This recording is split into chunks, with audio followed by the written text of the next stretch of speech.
Hi everyone, my name is John. Welcome back to my channel, and welcome back to another entry in a spate of book reviews I'm catching up on, including book reviews from last year that I just never got around to posting. So let's do one of those.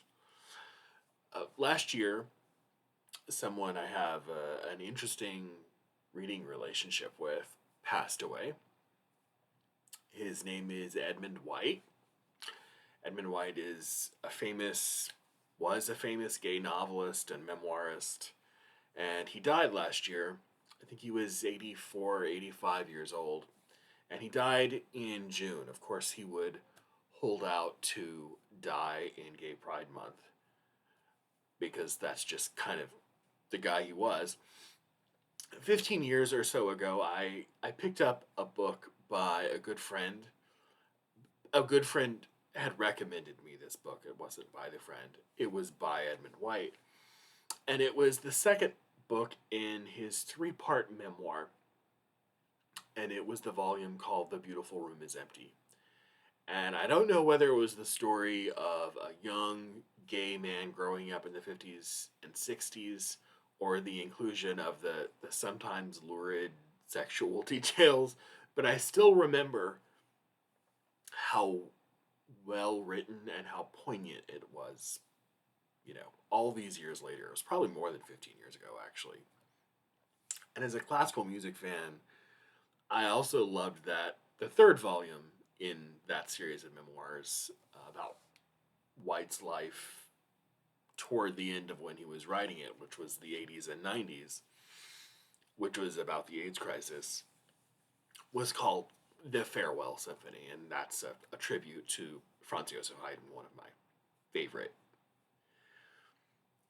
18th century and very early 19th century composers. Anyway, a few years later, I read White's novel A Married Man and really was put off by all the gratuitous sexual escapades of the main characters. It just felt like a silly novel to me.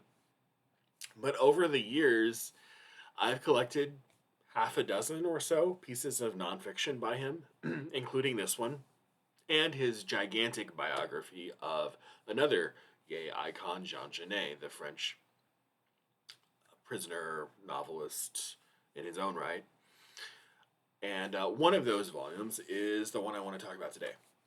And it is called The Unpunished Vice, A Life of Reading by Edmund White. So this is a series of 17 short but pretty disconnected essays, several of which look like they were probably published in other venues, magazines, periodicals, that sort of thing. And he writes about everything from two friends he had in early adulthood to opinions on various books, including his idea that Anna Karenina is the best novel ever written. White's strength for me in his nonfiction is always talking about other people, especially when it comes to talking about their idiosyncrasies. On the page, he is a fantastic conversationalist. He wears the gift of gab on his sleeve and is really unapologetic for it. I would have loved to have a conversation with this man.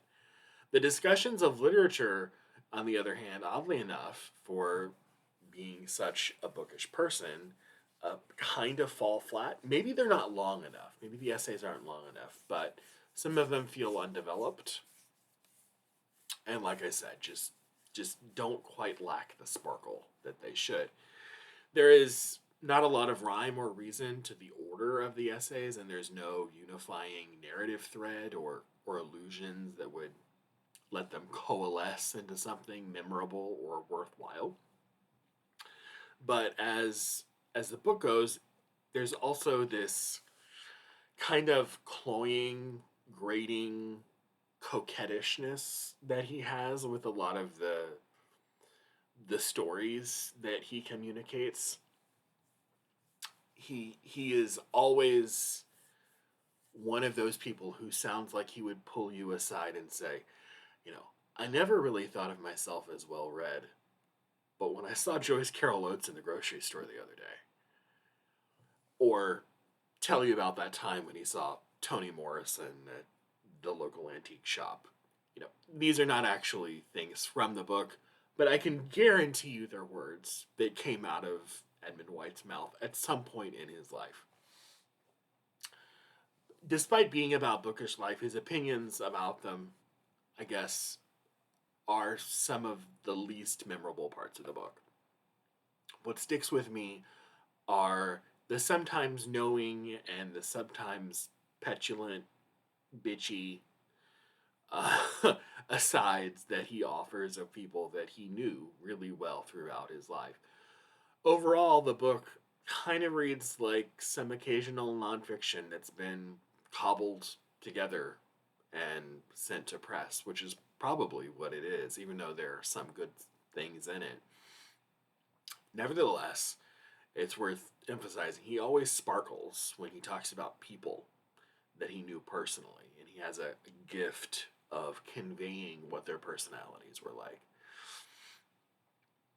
Not surprisingly, his impressions of them often grate against the more public personae that they tried to cultivate. That old bromide about never wanting to meet your heroes comes to mind. Of course, one of the pleasures of reading a book about a cumulative lifetime of reading is leering over their shoulders and looking at their bookshelves for recommendations. And I made a note of some of the more, I guess, authors that caught my eye. If you read books like this to mine them for new authors and titles, like I sometimes do, most people who have been reading fiction for a while won't encounter a lot of surprises.